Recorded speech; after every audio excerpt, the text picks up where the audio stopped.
রঘু ডাকাত সিনেমা থেকে প্রথম গান রিলিজ করে দেওয়া হয়েছে জয় কালী। ওকে, এই গানটার টাইটেল নেম। তো এই গানের মধ্যে দেবকে দেখতে একদম ডাকাত, যে এই সিনেমার নাম রঘু ডাকাত। তো দেব তো রঘু ডাকাতের যে ক্যারেক্টারটা রয়েছে ওই ক্যারেক্টারে অভিনয় করবেন। আই মিন ওনাকে আমরা ডাকাত হিসেবে দেখতে পারবো, রঘু ডাকাত হিসেবে দেখতে পারবো। তো রঘু ডাকাতের অনেকগুলো গল্প আমি বইয়েও পড়েছি, ইভেন ইউটিউবে বিভিন্ন রঘু ডাকাতের গল্প শোনানো হয়, ওটাও পড়েছি বা শুনেছি।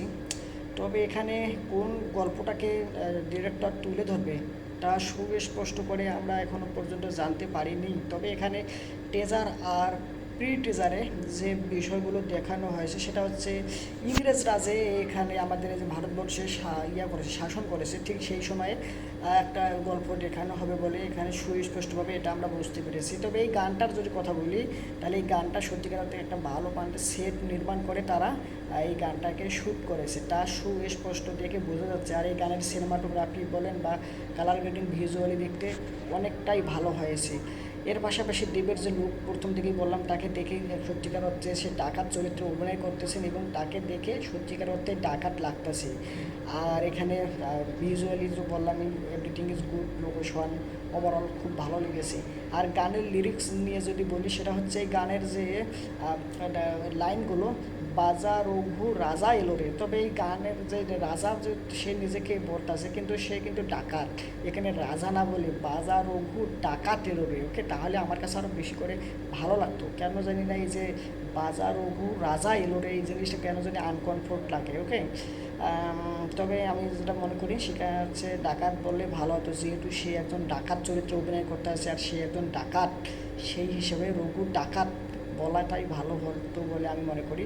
বাজার রঘু ডাকাত এলো রে, বুঝেন নাই, তাহলে জিনিসটা আনকমফোর্ট হতো না, বর্তমান যেভাবে আনকমফোর্ট লাগতেছে। ওকে, আর গানের সত্যিকার অর্থে গানের পুরো গানটা আমার শুনতে খুবই ভালো লেগেছে।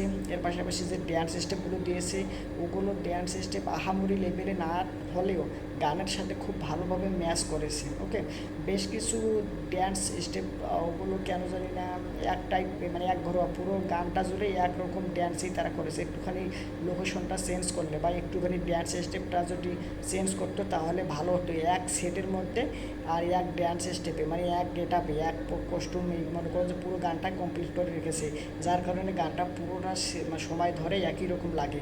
ওকে, যদি কস্টিউম চেঞ্জ করতো, এর পাশাপাশি লোকেশন চেঞ্জ করতো, ড্যান্স স্টেপগুলো চেঞ্জ করতো, ওভারঅল গানটা যে ভালো হয়েছে সেখান থেকে আরও বেশি পরিমাণে ভালো হওয়ার সম্ভাবনা ছিল। তো গানটা যে খারাপ হয়েছে তা আমি কোনোভাবে বলতে পারতেছি না, গানটা সত্যিকার অর্থে ভালো হয়েছে, তবে আরও ভালো হওয়ার পসিবিলিটি ছিল। তো ওভারঅল আপনারা যারা এই গানটা আর কি দেখেছেন বা শুনেছেন, রঘু ডাকাত সিনেমার প্রথম গান জয় কালী, তো আপনাদের কাছে কেমন লাগছে অবশ্যই কমেন্ট করে জানাবেন।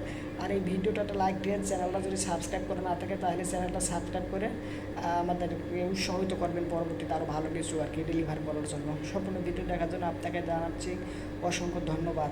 তো এই দুর্গাপুজো উপলক্ষে আসতে যাচ্ছে রঘু ডাকাত সিনেমাটা। এর আগে দুর্গাপুজোয় রিলিজ করেছিল খাদান সিনেমায়। খাদান সিনেমার বক্স অফিস কালেকশন পুরোপুরি মানে করে চুরমার করে ভাঙ্গা লাগছে, যার প্রেক্ষাপটে রঘু ডাকাত সিনেমাটা আর তারা নিয়ে আসতেছে। যদিও প্রথম দিকে রঘু ডাকাত সিনেমাটা নির্মাণ হবে না বলে ঘোষণা এসেছিল, খাদান সিনেমার সফলতা থেকে এই সিনেমাটা আর কি তারা সাহস পেয়েছে করার জন্য। তো ওভারঅল দেখি দুর্গাপুজোয় সিনেমাটা আসুক, আমরা দেখি এই সিনেমা সম্পর্কে আর কি মতামত তুলে ধরবে কেমন হয়েছে না হয়েছে। আর আমরা খাদান সিনেমা দেখেছি, আমাদের চ্যানেলে ভিডিও রয়েছে। ওকে, এই খাদান সিনেমা রিভিউ আপনারা যারা দেখেননি তারা অবশ্যই দেখে নিতে পারেন। Thanks you, very good, by.